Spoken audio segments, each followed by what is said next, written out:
Colton Heinrich, sharp as a tack. Alex Blackwood's got the stats to back. We're tossing hot takes like a perfect pass. Talking touchdowns, tackles, and a little sass. Toxic Couch TV, where the banter flies so free. Toxic Couch TV, you get your sports straight from we. We call the plays before they unfold. Predict the champs, both brave and bold. From Sunday lights to Monday night, we're singing takes that just sound right. Toxic Couch TV, the gridiron's melody. Toxic Couch TV, hot takes in perfect key. That QB's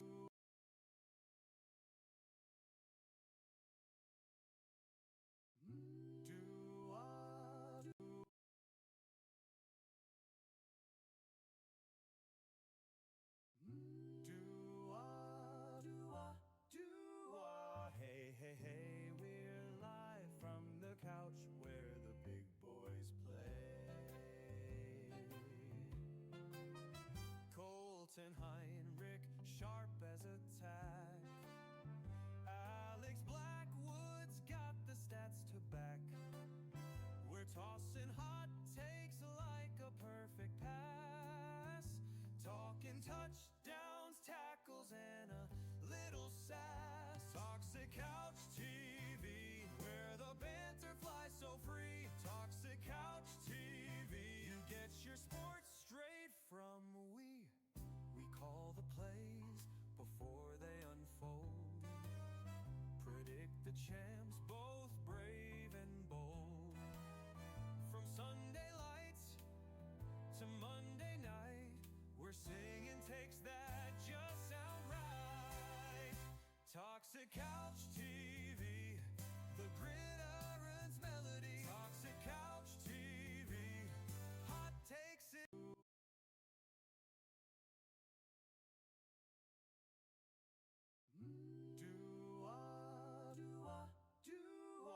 Hey, hey, hey, we're live from the couch where the big boys play. Colton Heinrich, sharp as a tack. Alex Blackwood's got the stats to back. We're tossing hot takes like a perfect pass. Talking touchdowns, tackles, and a little sass. Toxic Couch TV, where the banter flies so free. Toxic Couch TV, you get your sports straight from we. We call the plays before they unfold. Predict the champs, both brave and bold. From Sunday lights to Monday night, we're singing takes that just sound right. Toxic Couch TV, the gridiron's melody. Toxic Couch TV, hot takes in perfect key. That QB's cold, but he still got soul. Defense wins when the nights turn old. Ooh, the game's on a roll. Ba-da-dum, ba-da-dum, boom, boom. Now here's the breaking news. Don't change that view. And don't change that view. Toxic Couch TV, your weekly show with glee. Colton and Alex, harmony. Toxic Couch TV.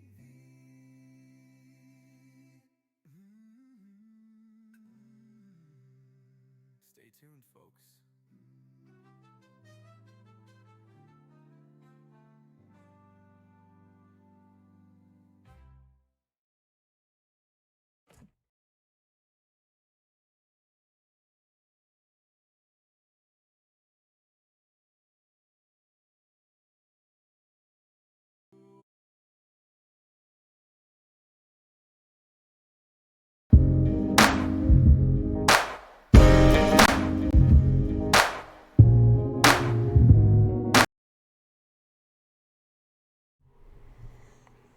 Today's episode of Toxic Couch TV is brought to you by Heinrichs Harmony. Heinrichs Harmony offers private piano, guitar, and voice lessons rooted in a Christ-centered approach to music education.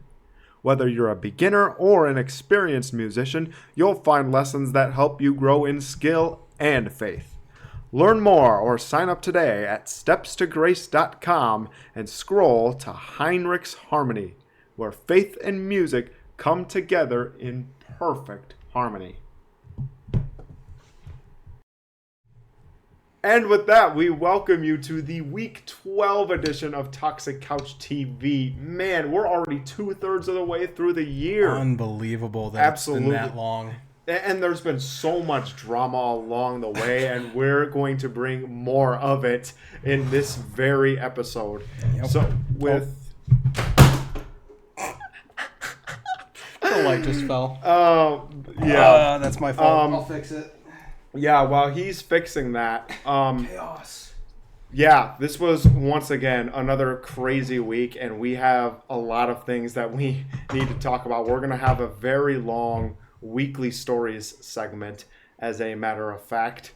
I would get into Colts reactions, but Colts had a bye this past week. So, Colton, while you're getting readjusted, why don't you talk about how the Packers performed against New York?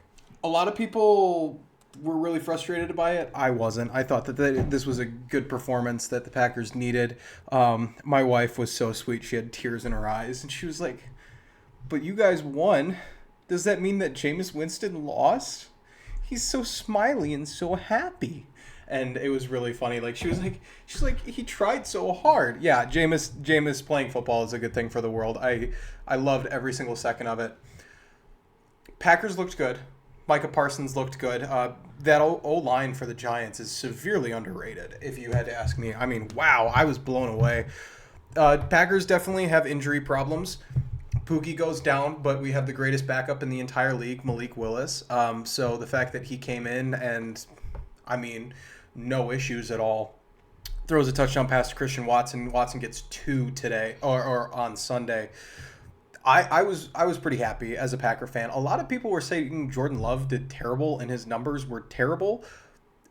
The Packers had 7 drops, which means that Jordan Love's completion percentage would have been in the high 80s instead of the 60s. It was a big difference. And honestly, not a game where he aired it out a lot. I was saying throughout the entire game, hey, look at what happens when Matt LaFleur puts confidence in Jordan Love and lets him ball out. Obviously, Jordan goes down with that left shoulder injury. No problem. We lose Josh Jacobs. Probably not going to have him this week against the Vikings. That stinks, but whatever. LaFleur definitely could be doing better. Our offense, for some reason, it's like the curse or the blessing of 27. We won with a score of 27 again for the 5th time this year. So I don't know. It was definitely an interesting week of just like the Packers are the Packers. They can win football games, but we still need to be better. A team like the Giants, sleeper team, by the way, definitely not as bad as people are telling them that they are. We should be blowing them out like the Lions used to last year. That's what I'm thinking. Mm-hmm. If the Lions were putting up 50, we need to be putting up 50. The offense obviously still has its injuries, gets Matthew Golden back. Matthew Golden had some pretty terrible drops, which is very unlike him. Savion Williams had that great catch. Already touched on Christian Watson. So much love for Christian Watson. He's our wide receiver 1, if you had to ask me. I think Christian Watson is easily wide receiver 1. And then you've got Romeo Doubs in the back. Yeah, I don't know. Pretty happy about it. We'll give them another week just to see how we keep going. They have to outperform, especially with how our schedule is slated. We really have to keep performing because we're behind by a game to the Bears, who honestly don't deserve it. They keep getting bailed out.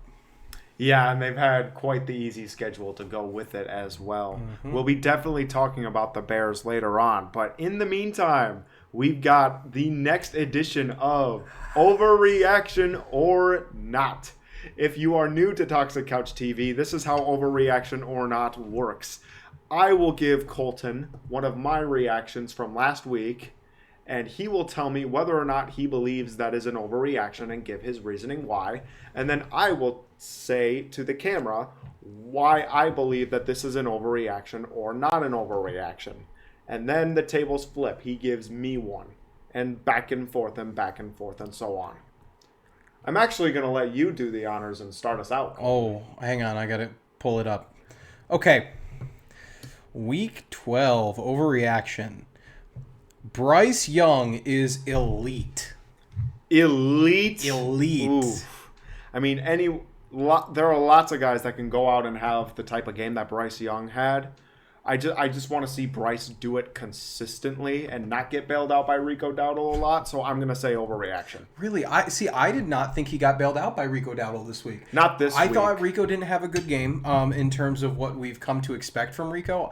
I actually, believe it or not, I thought Bryce was the lifeblood of that entire offense. So when I say that, I don't believe he was bailed out this particular week, but there have been a bunch of other weeks where Rico has bailed him out. I just want to see more consistently super great games out of Bryce, like I saw this week. Okay. Yeah. So I'm gonna go not an overreaction I'm gonna go overreaction. It is not time to crown him yet. As good as he's been, it's not his time yet. All right. Here's my first one. By the time this season is over, the Broncos are on pace for a top 10 defensive season of all time. No shot. I'm sorry. No, they did not show up in the first 5 weeks the way that I wanted them to. I don't think that they're frauds, but I don't think that they're where their ceiling is. Mm-hmm. They're not at their floor. They're not at their ceiling. They could be really good, but they're definitely overhyped, if I had to say. So I'm going to go overreaction on this one. I'm looking specifically on the defensive side here, and I am going to say that this is an overreaction. Not necessarily because that defense is not good or not consistent, but because it doesn't compare to the top 10 defenses of all time. It just doesn't. All right. This is my next one. Brock Purdy is the obvious starter and should have never worried about his spot. Obviously not an overreaction. Mac Jones is great, especially in a great system, but Brock Purdy is that guy. Mm-hmm. Mr. Irrelevant will always be the starter as long as he is playing in San Francisco. Yeah, this is not an overreaction for me. Mr. Irrelevant will always be relevant in that team, on that scheme. He is their guy, and let's not forget it. He showed up and showed out, and I actually believe that the Niners with him back looked better than they did all season. So yeah, this is not an overreaction for me. This is easy. Sam Darnold will not win a playoff game this year. Whoa! I'm going to go not an overreaction. Sam Darnold, their defense can bail them out of a lot of things. We've seen that. Like in the Texans game, Sam Darnold had 4 turnovers? Yeah, no, this is not an overreaction, because the thing is that by the time playoffs come, you are going to see higher caliber offenses. You are going to see higher caliber of everything when it comes to playoffs. I don't think that their defense will be able to keep up. We saw last year with Sam Darnold. Literally, Sam Darnold last year. I was going to list off the NFC North and everything that against the Rams. Literally, yeah. Okay. So, point proven. NFC playoffs last year. I don't think he can do it again. Jared Goff and Jordan Love did the same. I'm with you here. This is not an overreaction.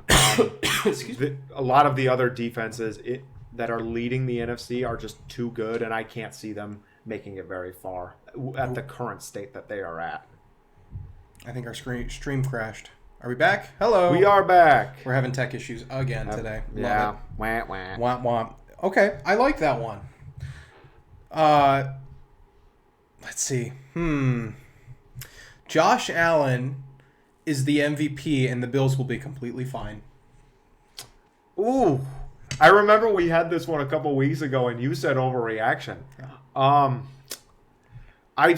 Jonathan Taylor is still the MVP right now. I agree. And for that sole reason, I'm going to say overreaction, but he keeps having weeks like this. He could take it back. Yeah, 6 touchdowns is insane. Man, give me an overreaction on this one. Last week I said that the Bills and the Chiefs are in trouble, and I said that that's not an overreaction. I think the Chiefs are in trouble. I don't think the Bills are in trouble. Josh Allen if he keeps laying them up like that. But I still think that they're going to slip into a wild card slot, and I don't think they'll win their division. The Falcons need to clean house. Not an overreaction. Penix gets hurt this week. Highest paid backup in league's history, and Kirk Cousins. What do we expect to see? Absolutely nothing. I would feel really bad for a player like Bijan, who is literally elite at his position. I would feel terrible if they started rebuilding, because I would want out of there. Kind of similar. It's similar to me like what the Raiders did with Josh Jacobs. They had a guy in Josh Jacobs, and then they let him walk. Yeah, I think the Falcons are terrible in terms of what they've been trying to build. Raheem Morris should be done. And I remember early on in the show when we were talking, and you were like, but Colton, you have to believe in the Falcons, and you have to believe in not Bo Nix. We had that conversation too. That one I was wrong about.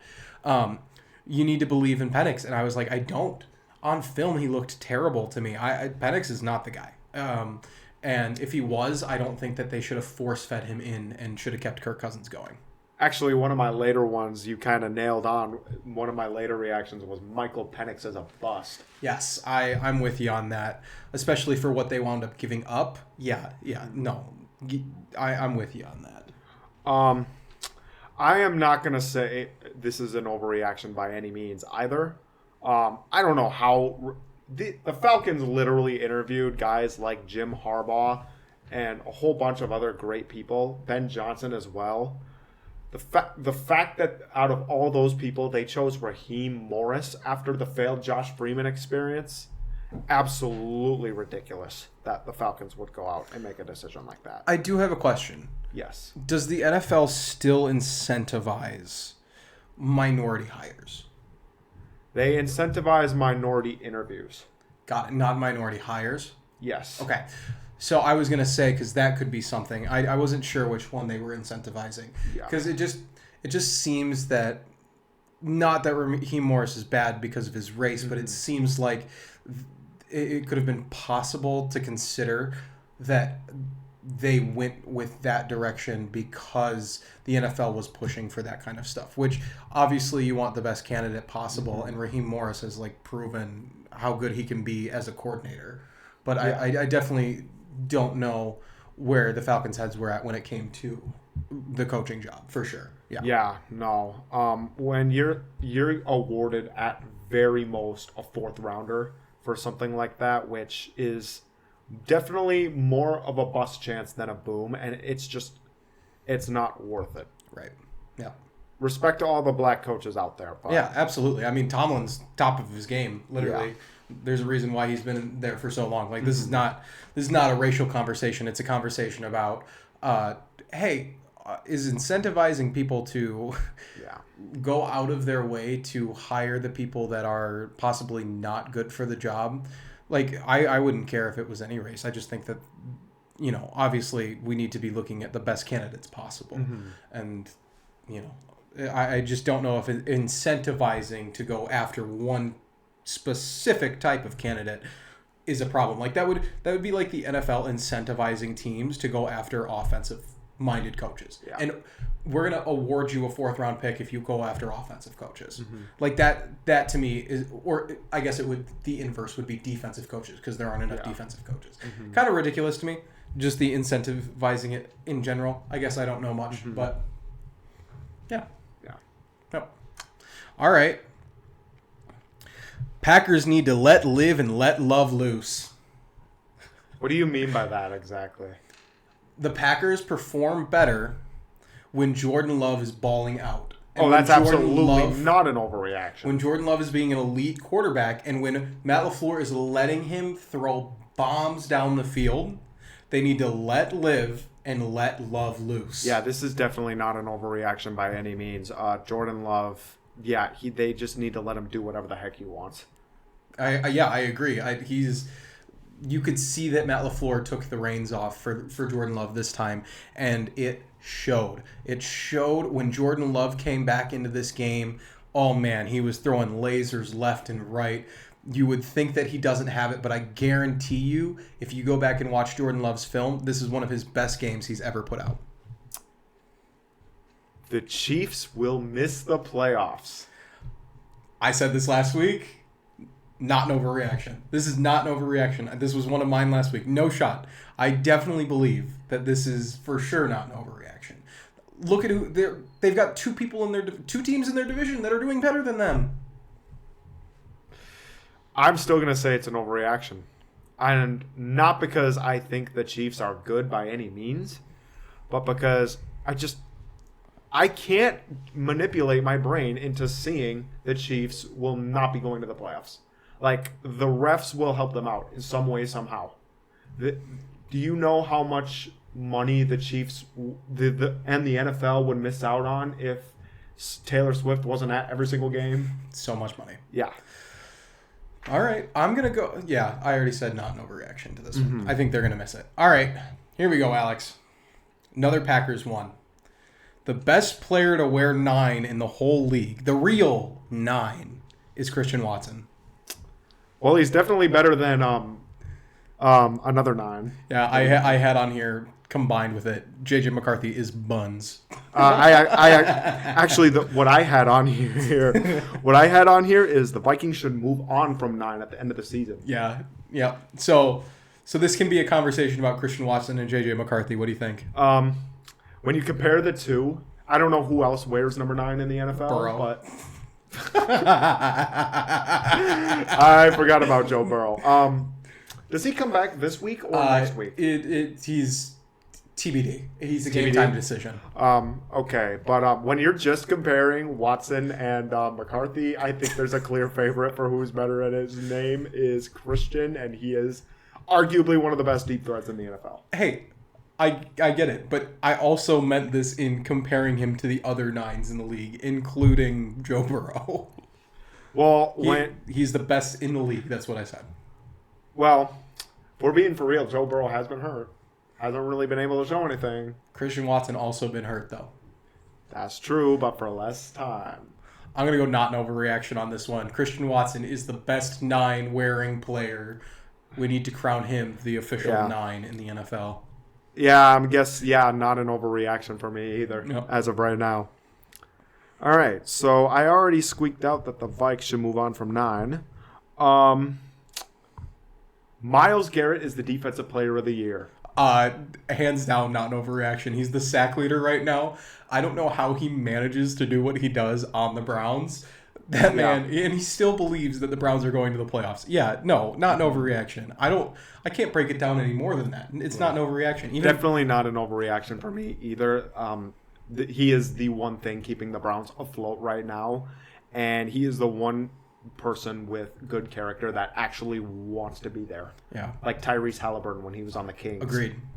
Yeah, Boba, I think you're sleeping on the... You're sleeping over there. Yep, her ears perked up. Boba, you're sleeping on Myles Garrett. Okay. I think Boba's sleeping on Myles Garrett. Yep. All right, here's my next one. Devontae Adams is still elite. I'm going to say not an overreaction. That's right. Yeah, he looked great, and he is doing excellent in our fantasy league especially. Mm-hmm. Yeah, I don't have much more to say than that. That's not an overreaction. He's leading the league in reception touchdowns. Yeah, this is not... Oh, Boba did a big stretch. This is not an overreaction for me. This is very, very obviously not an overreaction. Yeah, I'm going to go not an overreaction. Did I say it's not an overreaction? Devontae is elite. And he's got Matt Stafford throwing to him. Come on. All right. My last reaction. Yep.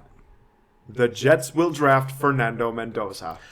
That is not an overreaction. He is balling out this year with Indiana. Yeah, I'm with you.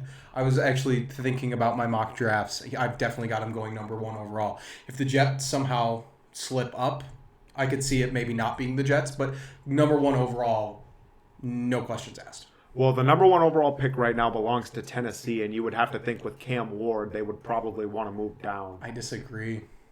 I believe that Tennessee might go with a quarterback as well. I think they're going to move on from Cam Ward. I would dread. That's a hot take. See, I would actually like. I would actually stab my eyes out if I had to watch Fernando Mendoza wear a Tennessee Titans jersey. No way. That That would- would have to be an Eli type thing where he would not go. We'll see. Who would you rather have? If you were the Tennessee Titans, would you rather have Mendoza or would you rather have Cam Ward? Not sure. We don't. Obviously, Mendoza hasn't played an NFL snap yet, but yeah. I think for right now it's Ward just because of his upside. Okay. Mendoza's not far behind though. Man, I have so many more, Alex. So many more takes. What do you think? Which one should I pick? Pick a team. I've probably got one about it. I've got Bears. I've got Bengals and Steelers. I have something about sports media. I actually have two about sports media. I've got the Patriots and I've got the Raiders. Let's go sports media. Okay, I've got two. This is kind of my expertise here. I've got two. Sports media needs to stop covering A.J. Brown.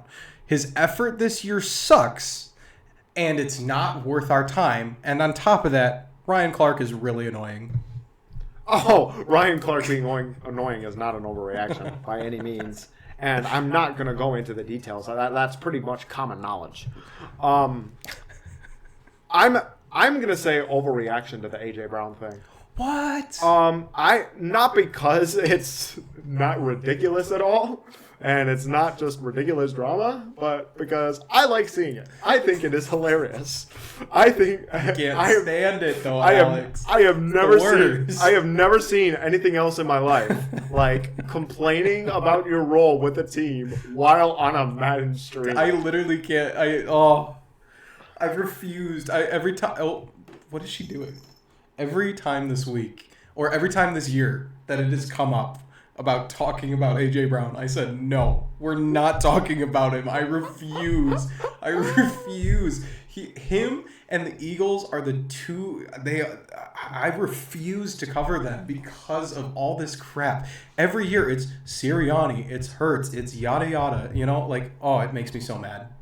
Makes me so mad. Okay. It makes me mad too, but I've been a fan of drama, especially since now I got to do theater for my minor. Yeah. Understandable. Oh, let's see. Alex, can I give you one more just because? Yes. Can I give you one more? All right. Oh, sorry. I switched to this sucks on accident. No. Overreaction or no not. injury bug. There we We go. aren't going to need him this week. We don't have an injury bug this week. Okay. This is my favorite one that I had, and I forgot about it.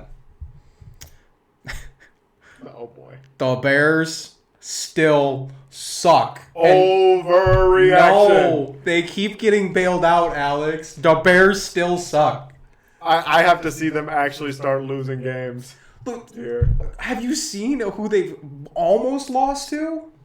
The reality is, did you win? The Bears also had the easiest schedule in the NFL preseason.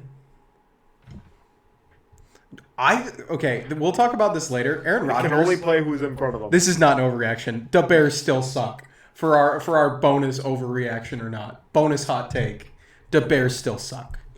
All right. All right, you do you. With that, thank you for another successful session of overreaction or not. And we go into our weekly stories, and we start with some beef. Just like the beef between our fantasy teams this week. So Jamar Chase. So that's two Bengals receivers that have beef with Jalen Ramsey now. Jamar Chase just spit in Ramsey's face, which that was long overdue. And okay, so I have to go back to my hot takes to pull up what I said because this is what I did want to cover. Two of my hot takes that I didn't go over were Spitgate is hilarious is what I called it. And then I said Jalen Ramsey may be the most unlikable human being to ever live was one of my other hot takes. Yeah. I was feeling really spicy with my hot takes this week. It may have been the shoulder surgery and the pain meds. But no, this was so funny to me.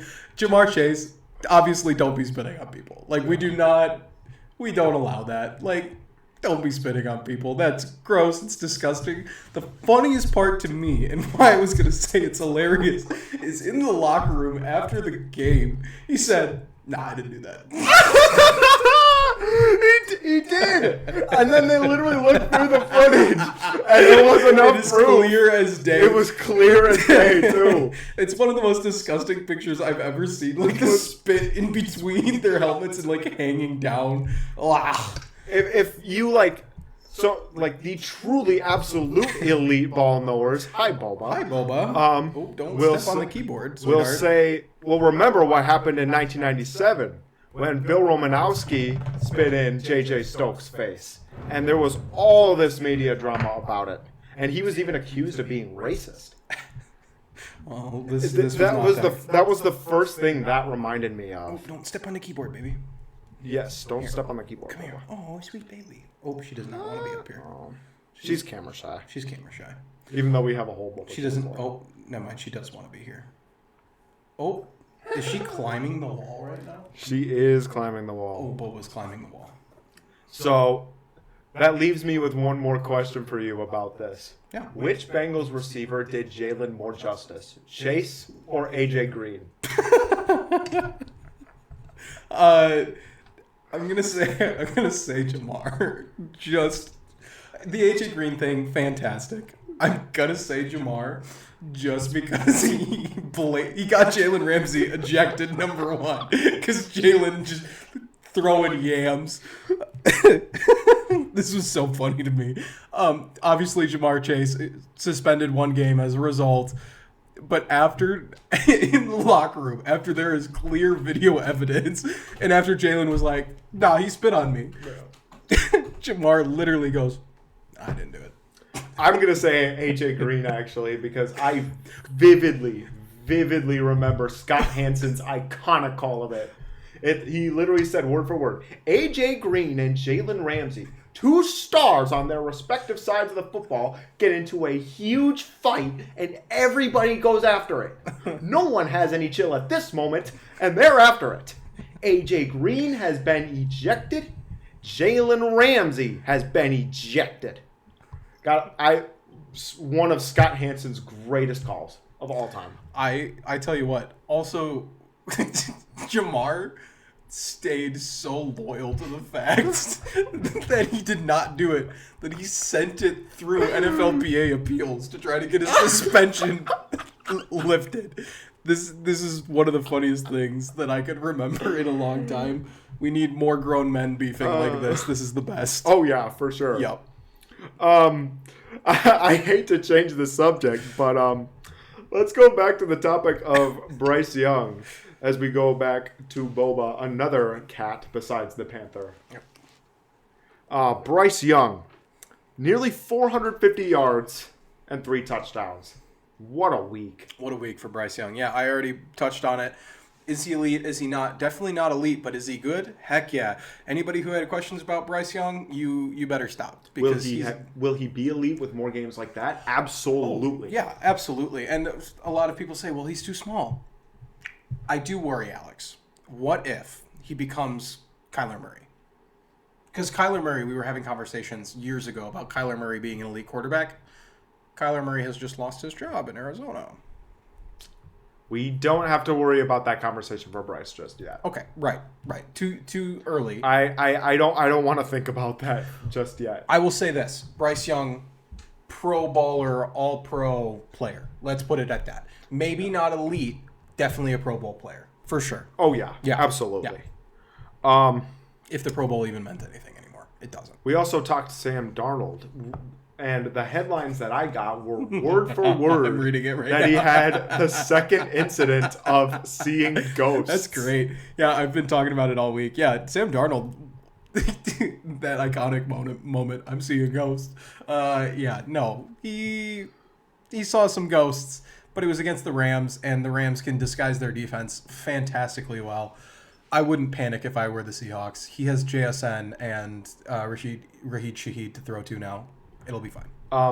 If they meet again in the playoffs, and I know they meet one more time this season, then I would be scared. But Yeah, understandable. now The final penalty in the game between the Lions and the Eagles. Another terrible game ruined by terrible refs. Honestly, that game did not have any fireworks right up until the end. Yeah, no. And then they frickin' ruined it. It's so frustrating because the thing is that I can remember how terrible some of the reffing was. And the thing is that if you're a coach or a player and you call out the reffing, you get fined. Yeah. Or suspended. Mm-hmm. If you're the ref who makes the bad call, you show back up to work next week. Mm-hmm. Smarter people have talked about it. I don't need to bore you with the facts. Just know that we need to do something to incentivize refs to not be doing this kind of crap. Now I have a question. Oh. Are the Eagles the new Chiefs in terms of getting bailed out by refs? It does feel that way, doesn't it? Oh yeah. I don't know. I'm not enough of a professional to say, because I didn't think that they got bailed out against the Packers. I just think the refs sucked that game for both teams. Mm-hmm. That is true. Trying to get a better angle on the Boba cam. Sorry. Oh, you aren't going to want to talk about this next one. I saw it. Yeah. I already a new first place team in a tough not- NFC North. And this week it's going to change. This week it's going to change. And then week 14, the game got flexed, by the way. The Bears and the Packers game got flexed to America's Game of the Week. Yep. So, I'm going to say this. The Bears still suck. Don't let my Mike Ditka stash, it's like growing it a little bit. A little bit. It's getting there. Don't let the mustache and me being from the good old Illinois, don't let it distract you. They still suck. Yeah. If we go back and if I were to pull up all of their scores this year and who they've beat bottom teams, bottom feeders. Oh, yeah. Literally rock bottom teams. Mm-hmm. And not by much. Not by much. Actually, you know what? While we're on this topic, I do want to bring it up, and I do want to highlight it. So let's talk about some teams that they've beat while I pull it up, Alex. All right. Yeah, the Bears definitely have had their fair share of easy wins. All right. Sunday, November 16th, they played 9 in the Minnesota Vikings. 9 was seeing ghosts. They only won 19-17 against the Vikings. The Giants, who were good, but without 2 of their best defensive players, they lost their quarterback in the fourth quarter when Jackson Dart, and Russell Wilson came in. Jackson Dart would have led a game-winning drive. Instead, the score, Bears 24, Giants 20, okay? Bengals, Bears, 42-40. And then, Colston Loveland, because that defense has more holes than Swiss cheese on the Bengals, breaks one for a touchdown. Don't forget the Bears blew a double-digit point lead. Bears blew a double point digit lead. I don't know why we're acting like they're good. Hey, and they got belted by the Ravens, who have had their fair share of struggles this season. Yeah, by Tyler Huntley, too. No. Lamar played in that game, I thought. Didn't he? No, that was the Tyler Huntley game. Was it? You're right. Tyler Huntley played in that game. They got belted by a backup. By a backup! The right backup. Correct, but nonetheless, belted by a backup. Okay. They played the Saints. They put up 26 against the Saints. Saints put up 14. That's like one of their highest totals this year. Bears Commanders, 25-24. That was still when Washington was still somewhat healthy, though. Yeah, but Washington's defense doesn't matter healthy or not. They are not good this year under Dan Quinn. True. It doesn't matter. The Raiders, 25-24. Let's not forget history here, folks. Now, the only team that I was actually kind of impressed that they did not do terrible against would have been the Bears. Or I'm sorry, the Bears did not play the Bears. The Cowboys. They put up 31 points against the Cowboys. That was pretty okay. Cowboys only put up 14. Yeah. But Bears started this season 0-2, correct? Yes, 0-2. Who'd they lose to? They lost to the Vikes and the Lions, if I'm not mistaken. How much did they lose by? Or, like, what was the score roughly? Do you remember to the Lions? It was like one of those 50 to 10 something games. 52-21 to the Lions. Yeah. And then they lost to the Vikings 27-24 because 9 did turn on the Jets that game. Yeah. And then here's their upcoming schedule, okay? Tell me if these are going to be wins or losses, Alex. Steelers. That one's tough. That one's tough. We'll get into it later. Eagles. No. Packers at Lambeau. No. Browns. Yes. They'll get that one. Packers. No. 49ers. That one's hard. Lions. No. So the odds of them going 500 in their next 7 games, above 500, you just said that they were going to go 4-2. Basically. 2-4. You mean 2 and 4. Sorry. I yeah. inverted it. Yeah, no. I mean, anything's possible. Right. Here. Anything's possible. Ben Johnson could have figured out the key to how to unlock the absolute idiotic franchise that is the Chicago Bears. But I'm not even talking as a Packer fan now. I am talking as somebody who, let's get realistic, okay? Their ceiling for their next 7 games is going to be 4-3. Yeah. Their floor, obviously they could lose all 7. Realistically, their floor, I'm going to put them at 1 and because they're going to play the Browns. Let's put them 1-6. Yeah. And so realistically, they're probably going to go 3-4. Yeah. I don't think they've got it. Which would give them a 10-7 record. Well, 10-7 record's not going to mean anything when we get to the playoffs, Alex. It could very easily get them into the wild card. You know what? I'm with you on that. It's not going to do anything when we get to playoff time and playing playoff games. But you have to wonder. I personally believe that even making the playoffs for the Bears would be a huge milestone for them. Definitely, but a they step keep in the getting right lucky. direction. They keep getting lucky. I don't know. This is just sorry for the tangent, but Yeah. I do think that people are like, "Oh, the Bears are back." No, the Bears aren't back. The Bears are not back. The Bears are going to be the same old Bears. Give it next year too. The Bears will be the same old Bears. Yeah. I genuinely watch them. They'll get the playoffs, which means they'll get a harder schedule. Mm-hmm. They'll get whooped. Oh yeah. I'm a certified Bear hater. Yes, you are. You are also a certified Cowboy hater. Let's talk about that Let's talk about that first drive on the Monday night game in which CeeDee Lamb and George Pickens were taken out for the first drive. I was telling my dad, and kids, if you're watching at home, turn it off because we're going to talk about adult stuff now, and we don't ever talk about adult stuff. So I'm giving you a warning. All right.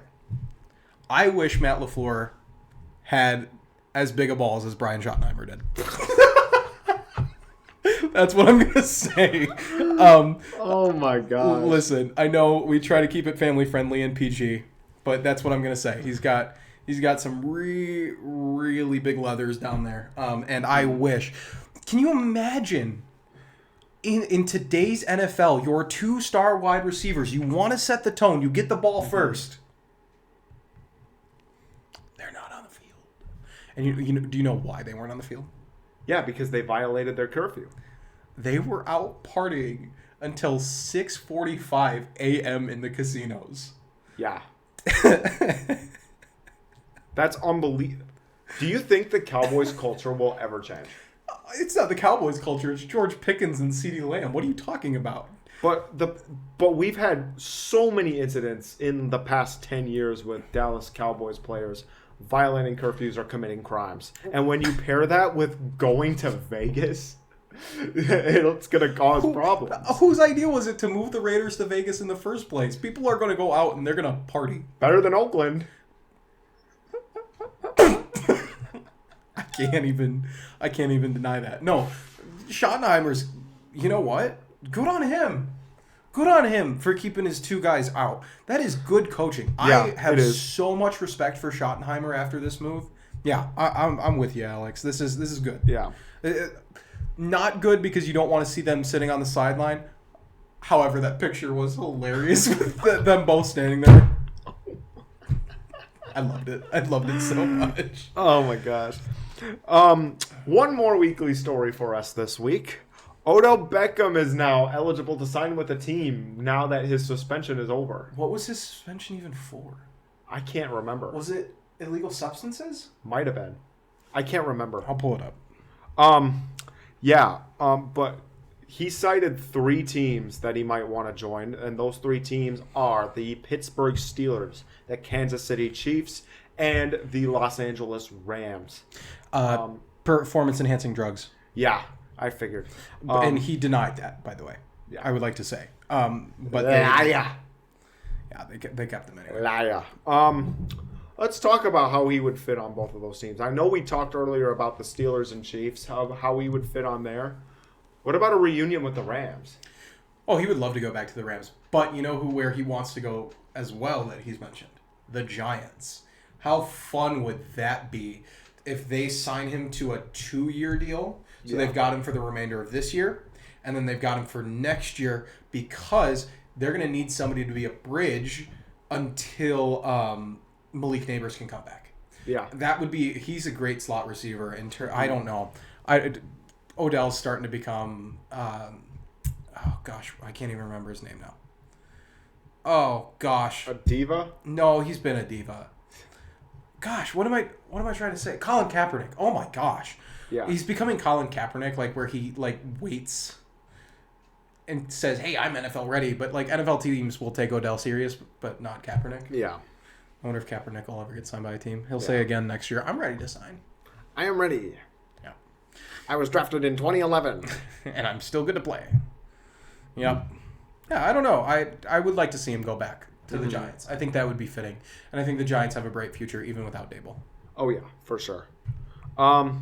Yeah, that concludes our weekly stories, and we now go into our This Sucks rant. This sucks. Hang on. So if you don't know what This Sucks is, basically what Colton and I will be doing here is just going on a rant on something for a few minutes. Colton, take it away. All right, folks. Up here. That was excessive. What we need to realize is that filming in locker rooms is disgusting, it's gross, and it's inappropriate. Here's why. The last thing I want as a player, somebody who played the game for 15 years, I don't want anybody in the locker room with me. I spent 15 years in the locker room. Can you imagine pictures and... the players aren't even allowed to be on their phone. That's to prevent cheating. That's a private space. You can't bring a TV camera into a bathroom. Yeah. There are grown naked men, and you are letting women interviewers in there.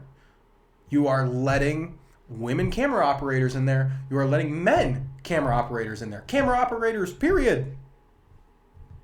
This is bad. This is not good. This is a terrible thing. And it's one of my biggest pet peeves. Now, you might be saying, but what about after the game? We'll never get Jameis Winston on the crutches going, ooh, ooh, ooh. You're right. I'm with you. So, to my next point. After the game, completely appropriate. But there needs to be a designated time when the teams are going to be changing where the camera crews need to get out. Okay? Recording in a locker room is disgusting. It's creepy. You are asking to see somebody's rear end. You're asking to see a grown offensive lineman walk out in just a towel. And God forbid that towel slips, because I would not want to see that either. But that's where we are right now in the NFL. And did we lose the stream today? We did not. Okay, we're good. We're good. Okay. This is what sucks, guys. Recording in locker rooms might be one of the worst ideas I've ever seen. Outside the locker room, I love it. Maybe we can make a designated space outside of where these players are getting ready, where you can catch them, where there's like a media room outside the locker room. There already is. Yeah, but if you tour expand stadiums, if you ever tour a stadium, we'll literally see that. Last stadium I toured was in Power Field at Mile High. They literally had those media rooms right next to the locker room. Right. This is what sucks. Is keep the media where the media belongs. Keep the dongs where the dongs belong. Please. Please, please, please, please, please. Not on my TV. Not on camera. That's what sucks. Thank you. All right, it is my turn for mine, and I am going to be ranting about a specific organization, and that is the Cleveland Browns. And the way they develop quarterbacks is nothing new. Absolutely ridiculous development of quarterbacks since 1999 when they drafted Tim Couch first overall as an expansion team. Now, if you know anything about building expansion teams, you know that their offensive line is at their absolute worst that it will ever be in a franchise's inaugural season. Look at Cleveland. Look at Houston's 2002 season. Tim Couch ended up being out of Cleveland by 2004. Not because he was bad, but because he was constantly getting injured and was under poor coaching and poor O-line. His best season as a Cleveland Brown had him going 7-9 when he was a big prospect. We are seeing a lot of those development issues with a certain guy named Shedeur Sanders. Now, granted, this guy is also a 5th rounder. I think it was 5th or was it 4th? Day 3 regardless. But he was a backup as well. Now, this dude was getting first round talent. First round reviews from teams. And even I had him going 21st overall to the Pittsburgh Steelers in my mock draft. Yes, Colton just checked for me. It was the 5th round. But the way that Shedeur Sanders has been treated within this organization from the preseason up until now is just absolutely, stop making that face. It's distracting. I was trying to sit here and look pretty for you while you were giving your big spiel. Well, thank you for sitting and being pretty. But when you give a guy 0 first-team reps and then expect him to know what he's doing when he actually gets on the field for a regular season game, it's absolutely ridiculous. He had every single opportunity in the world to win that against a division rival that was on the rise. But no, Kevin Stefanski just set him up for failure. Actually, this was going to be one of our weekly stories, but I decided to move it to here because I am that frustrated with the Browns organization right now. It is just unbearable to watch how these quarterbacks are getting developed. Dylan Gabriel's development even has been really garbage and just really crap. You look at all these different quarterbacks the Browns have drafted. Brandon Weeden, Brady Quinn, Johnny Manziel, Cody Kessler, Deshaun Kaiser, all those different names. Baker Mayfield. Baker as well. Shipping him out after having him play through a season-ending injury. My point only continues to get proven with that, and this is why the Browns will never, ever in the 21st or 22nd or 23rd century ever be a successful franchise, or at least successful enough to get a title, because they don't know how to develop quarterbacks. Yeah. And that, my friends, is what sucks. There you go. Nice job. Thank you. And with that, I continue my Yapatron, and we go into our weekly awards. And our MVP this week, Colton was actually very mad that it's not Josh Allen. I was so mad. He'll be getting an award, but I just wanted to point out Bryce Young's clutch factor. The way he played in the 4th quarter was just absolutely amazing. Plus, he had just under 400 yards. Just was absolutely dominant that whole game. Granted, it was against the Falcons, but I felt like I had to shout this out. Not as Offensive Player of the Week? Offensive Player of the Week, we'll get to him. Okay. But Josh Allen had 6 tons. He had 6. How many players are dropping 6 touchdowns on any given Sunday? How many? Josh Allen can do that whenever he wants. Against what team?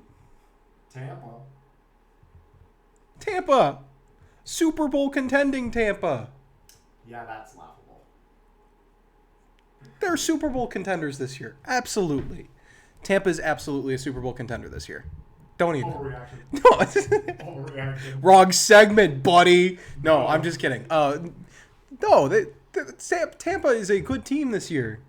I think they're in a little bit of a mush right now. I don't see them getting past the divisional round. I'm gonna be honest. Oh, no.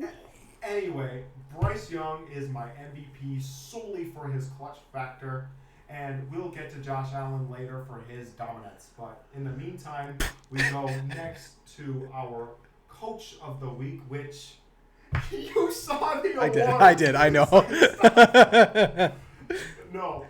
No, because the Bears being on top of the division at any point of the season this year was just, it wasn't on my bingo card at all.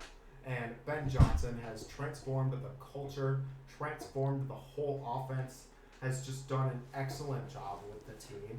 And I got to commend him for that, especially after another clutch win against the division opponent. And for that, now we go to our Offensive Player of the Week, which is Josh Allen. I made him the Offensive Player of the Week for his, what's 6 times 12? I don't feel like doing the math right now. But he had a big amount of points and was just absolutely great. And he definitely was more dominant in his game than Bryce Young was. The only reason I gave Bryce Young the MVP was, once again, for that clutch factor. My Defensive Player of the Week was probably the best player all week, Jordan Brooks of the Miami Dolphins. He managed to knock off 20 tackles, and one of which for a safety, actually, in that game against the Washington Commanders, out in Spain, too, which I really wanted to talk about that game on one of my weekly stories, because genuinely one of the worst games I've ever watched. But no, I couldn't bring myself to bring that stuff up. Understandable. So, yeah. Moving on to our rookies. For a second straight week, we have TreVeyon Henderson after getting 93 yards and a 3-touchdown performance. Granted, it was against the Jets, but he's still cooked. Yeah, he's still absolutely cooked. Absolutely great player. We were wrong about TreVeyon in the first 10 weeks. Yeah, he's the starter out there for sure. Sam actually even mentioned during our interview that TreVeyon was looking good, and I should have asked him if he wanted TreVeyon over Ramondre. Obviously, that's the answer now. But yeah. And finally, we have our Defensive Rookie of the Week, which I went with Nick Emmanwori of the Seattle Seahawks. He had 3 tackles and a pass defended, and was big in how they performed. Unfortunately, they just couldn't get it done.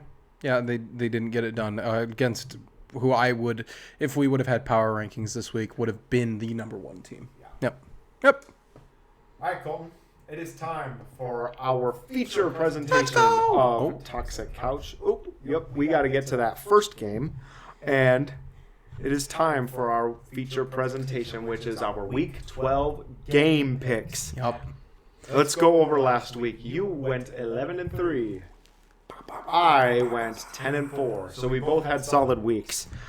You on the year are 81-49-1. I am sitting 2 games behind at 79-51-1. So definitely not out of reach. Yeah, I'm very happy this week. Also, what? My dad just texted me. Am I watching this? No, Dad. We're live. Hang on. I'm texting Coach Nate of Toxic Couch TV that we're live, because apparently he didn't know. Yeah. Some way, somehow, he did not. Is he calling into the show right now? Oh, no way he's calling Coach into the Nate, show. we're live right now. Oh, hang on. Let me call him back. Issues. Okay, while that gets figured out, why don't we talk about some of the teams? Never mind. Hey, Coach Nate, we're live right now. Hey, what's happening? What's happening? What did you want me to see? Marshawn Lynch leading the Houston Orchestra as the conductor. I did see that on social media. That's right. So we're talking about this game tonight. Do you want to make your first official game pick. Let's let Alex intro it, and then we'll throw it over to you. Yes, we have the Buffalo Bills taking on the Houston Texans. The Texans are wearing their battle red uniforms. All right, Coach Nate, what's your pick here? Well, I'll tell you, the battle red uniforms are sweet. I'm not going to lie. Those chrome red helmets look really nice. However, I just don't think they're going to have enough juice to beat out Josh Allen and that amazing offense of the Buffalo Bills. So I have to go with the Bills by 10. You know, by 10. He even gave us specifics. This Texans defense, Coach Nate, is one of the best defenses in the entire NFL. Coached by one of the best defensive coaches of all time, in my opinion, in DeMeco Ryans. I'm going to go out on a limb and say it. I think this is going to be closer than people give credit for. I don't think that the offense of the Texans can keep up. So I'm actually going to go with you, Dad, on the Bills here. Coach Nate, I'm with you. I'm taking the Bills this game. Yeah, I mean, but you are right. The Texans have a great defense. Unfortunately, as we know with our favorite team, defense only takes you so far. That's correct. That's true. All right, Coach Nate, we appreciate the pick. We're going to get to Alex's. All right. Thanks, boys. Yep, bye. This is the first time doing this. I'm gonna totally improv this right here. Beep, beep, beep. Upset alert! Upset alert! Beep, beep, beep, beep. Really? Houston can absolutely take this one. If you remember last year, the way C.J. Stroud tore apart that Buffalo defense, he knows them very well. This is the best defense that Josh Allen played all year so far, and we've already talked about that. Houston is hungry. The Bills have been inconsistent. Give me the Texans out of absolute desperation. All right. All right. I'll go with you. I just uploaded Coach Nate's picture into the document. Okay. Okay. All right. So we move into the Fox early window, and we start with Colton's favorite team as the Packers host the Minnesota Vikings. 9 ain't doing nothing.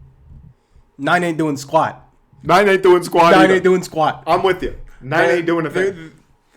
18 ain't doing squat. No. 33 gonna give us a break this week. He wants to see us win the Super Bowl. Yeah. Give me the Packers. Give me the Packers too. All right. For all the same reasons that you said. Now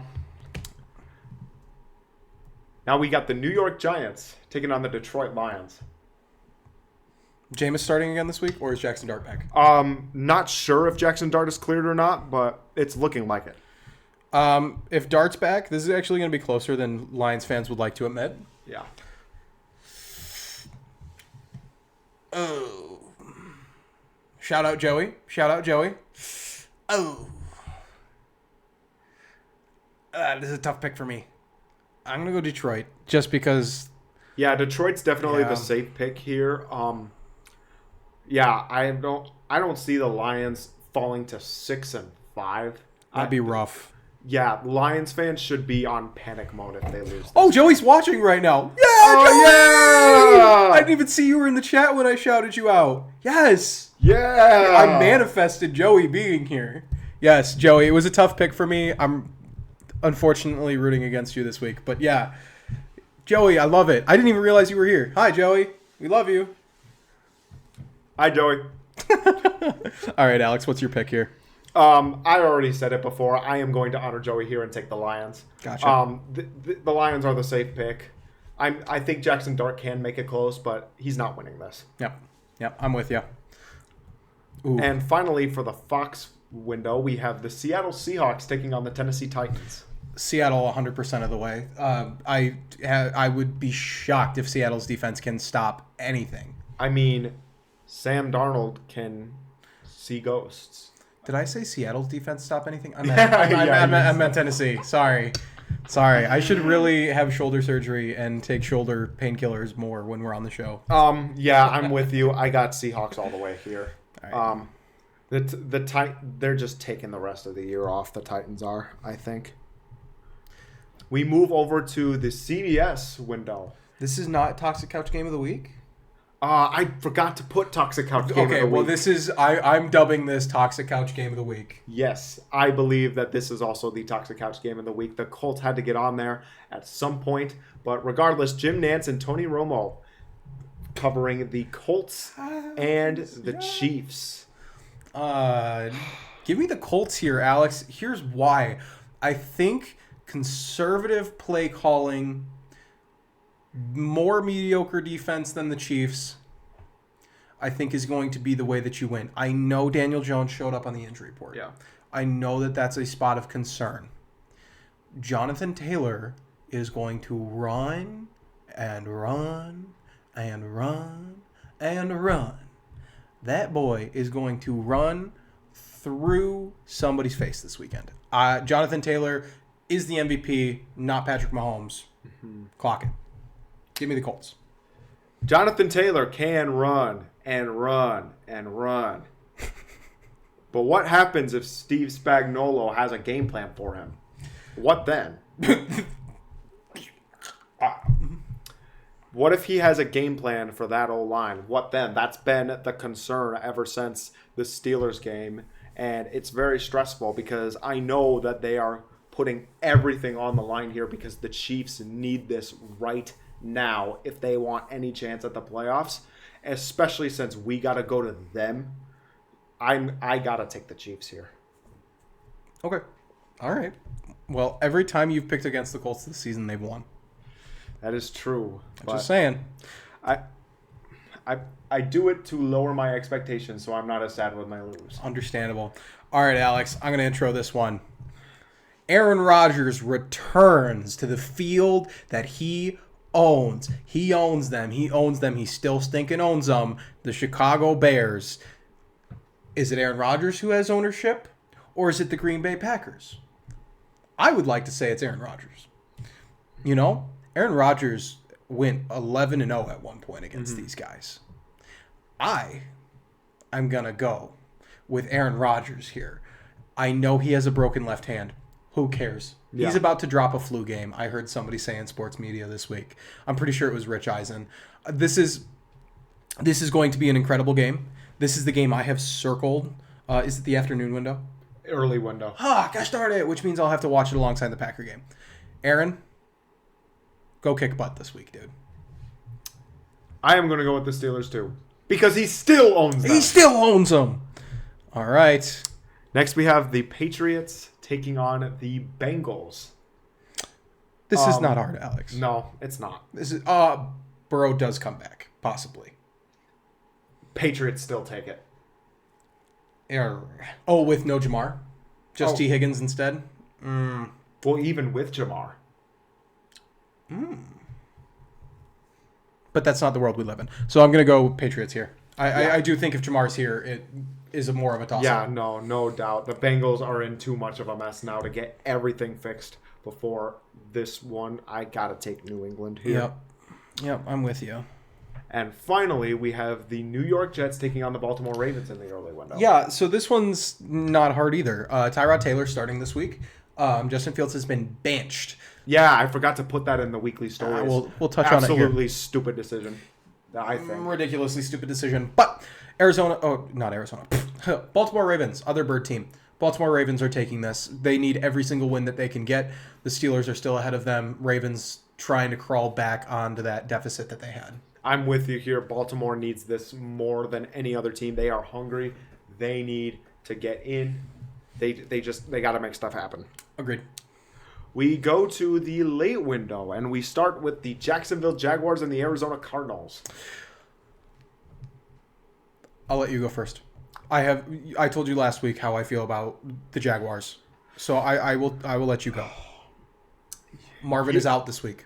Marvin is out. Yes, still recovering from appendicitis. So, you know how stressed I am about the Colts, and I think that stress is going to carry over into the division races. I don't think the Jaguars can be stopped. I thought they were last week that they were going to collapse, but then they put absolutely belt on one of the better teams in the NFL. I'm going to take the Jaguars here. This is the safe pick. It's not unwinnable for Zona, but I think the Jaguars have this one pretty easily. Arizona has been so close in the games that they've lost, it feels like. Except for the past 2 weeks. Except for the past 2 weeks. Man. It's a tough pick for me. I despise, and I think I figured it out. I hate their jerseys. I think their jerseys are possibly my least favorite in the entire NFL. They're better than the ones they had in like 2013 where they had the gradient. Right, I hated those too. But I don't like the Jaguars. I just don't like them. I do think, not because I'm partial against the Jaguars, I do think Arizona's going to pull this off. It's a home game. They've got to win some games. I would like to see them win this game. Jacoby Brissett definitely looks like he can win some games. It feels like they're so close. I do believe that defensive unit. I think Trevor's going to have a typical Trevor Lawrence game where he looks terrible. Yeah. And finally, the other late window game before we get into America's Game of the Week, which is another crappy game, by the way. We got the Cleveland Browns taking on the Las Vegas Raiders. Shador's going to get his first win. I believe that Myles Garrett is going to carry because this offensive line of the Raiders is terrible. Also, Ashton Genty has no place in this offense. Okay? He had 7 carries. 7 carries.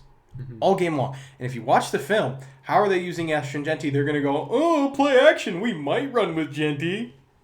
Grow up. Hand the ball to your first round pick. I'm done. I'm actually against you here. Oh. I think that Kevin Stefanski has screwed over Shador so badly that there's no way that he is going to be successful at all. And for that sole reason, I'm taking the Raiders. Okay. Yeah. If I wasn't clear, I'm taking the Browns. Now we have America's Game of the Week, which is the Philadelphia Eagles and the Dallas Cowboys. Are they wearing Kelly Greens? Eagles are wearing Kelly Green. Oh. On the road. Oh. That's nasty. I like that. I like that a lot. This is a tough game for me, Alex. The Cowboys, we touched on it a little bit, but I didn't mention this. This is the first time I've ever rooted for the Cowboys in the history of the Cowboys. Yeah. After the loss of Marshawn Needland, Monday Night Football did a great job showing off that and showing what it meant to the players. I do think Dallas wins this game. Hang on. I think Dallas wins this game as a miracle, not as a good show of football. I do have concerns about the Eagles' offense. I do have concerns about the calls that the Eagles have been getting.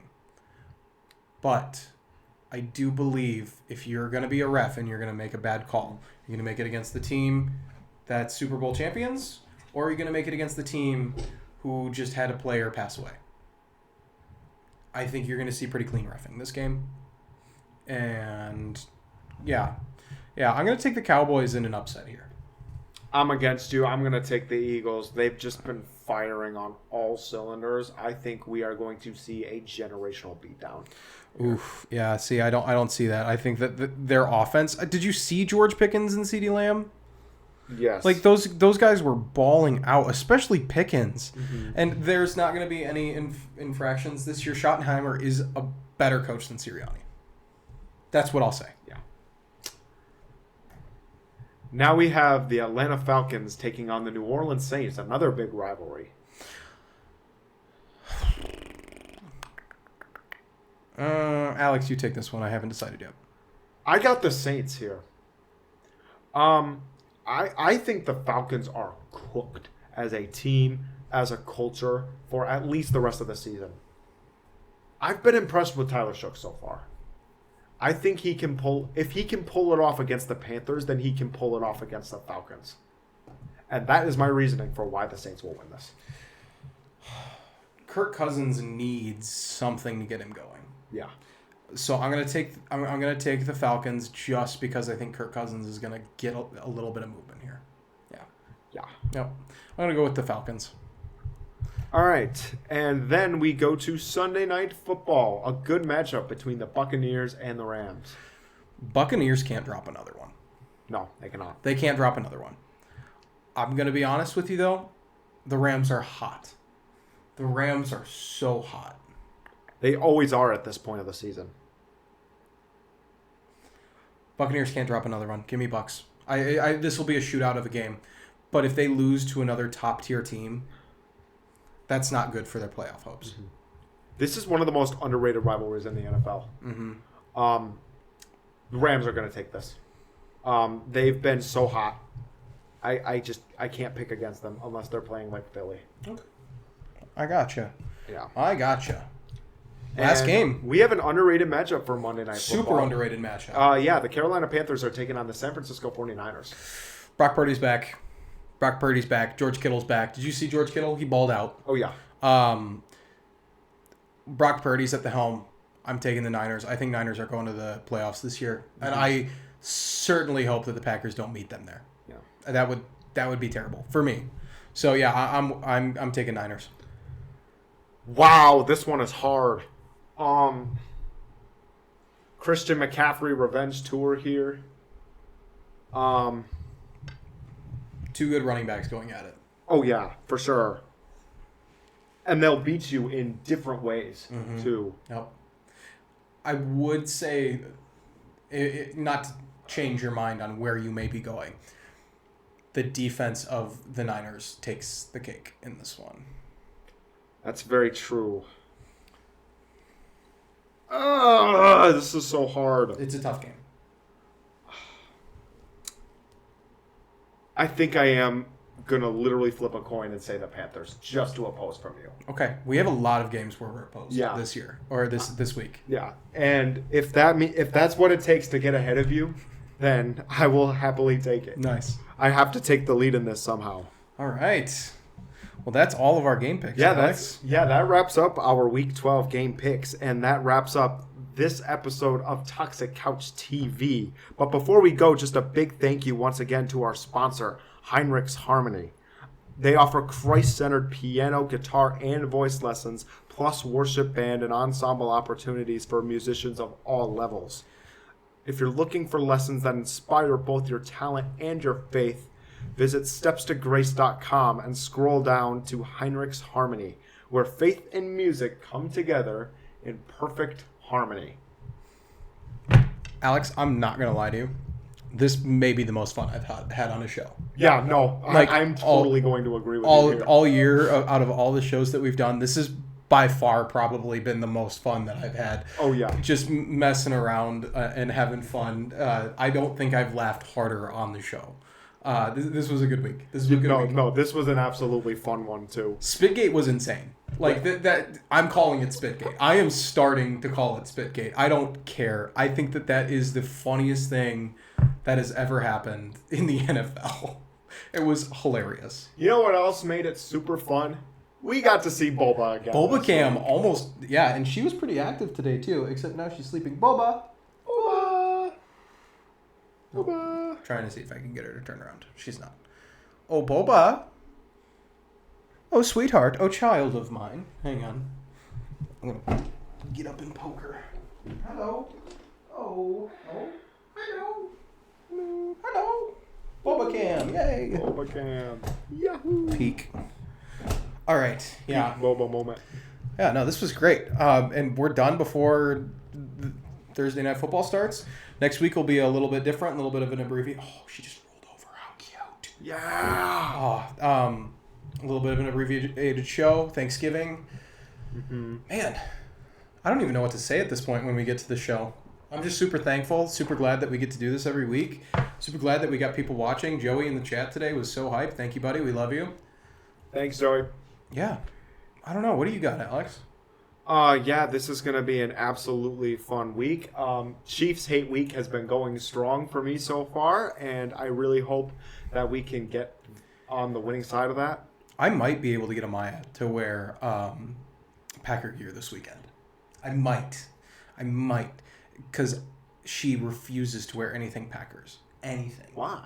Because she's not a Packer fan. You know, because she'll disappoint her dad. She doesn't want to disappoint her dad, who's a diehard Bears fan. So she will never wear Packers gear ever. I'm going to say ever for now. My mom also was a Bears fan. Fun fact, my mom was a Bears fan when she was a kid. Even from Houston? My mom was actually born in Chicago. Oh. Yes. Grew up in Houston, moved to Houston when she was 4 months old, but born in Chicago.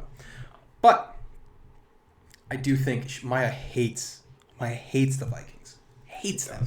She hates the Vikings so much. I might be able to get her to wear Packers this weekend just to go against the Vikings. Well, good luck with that. She was really excited that the Bears won because they whooped the Vikings. Not even. It was like a game-winning field goal. Yeah. So, what do you got for me? Anything? Nothing else. It's a blessing to be on here every week, and I'm with you. I've had more fun tonight than I have ever had running this show. It is truly a blessing to be able to work with you, dude. Yeah, I love this. This has been so much fun. This is an absolute blessing to be able to do this show. I love it. Yeah. So with that, this is goodbye from us. We want to thank you so much for being able to take time out of your day and join us. And go out now and enjoy some Thursday night football if you have Prime. Make sure to watch on Prime Vision as well. It's also streaming on Twitch the past 2 weeks. That's without true. Prime. Yeah. So if you're still on Twitch, go over and catch some football. Yeah. Yeah. All right. I got to give my spiel that I always do. Oh, yeah. If you're watching it on YouTube, please like and subscribe. We need 50 subscribers. We need 40 more to be able to just stream over there because I'm so sick of Twitch. If you're on Twitch, ignore that. Honestly, just thank you so much for watching. Like, subscribe, do all the button things. If not, just keep joining us every Thursday. This has been so much fun. Oh, yeah. This has been an absolute joy to my heart every single week. It is a pleasant distraction from everything I have to go through at school. Yeah, from us and from Boba, we hope that you have a great Thanksgiving because we'll do a little show then. But for now, hey, enjoy this time of year. I know it's busy. Oh, yeah. It is very busy, and spend some time with your family while you can. I know I'm going to be spending some time with my family and my Toxic Couch family with Boba. So, yeah. I will be looking after her while you guys are on a trip. That will be a lots of fun to be with her. I want to thank you guys once again for joining us tonight.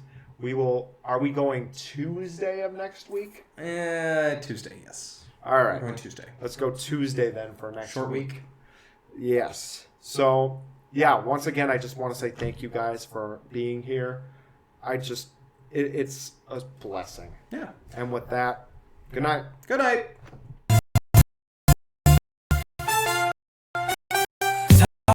Couch TV, your weekly show with Glee. Colton and Alex, Harmony. Toxic Couch TV.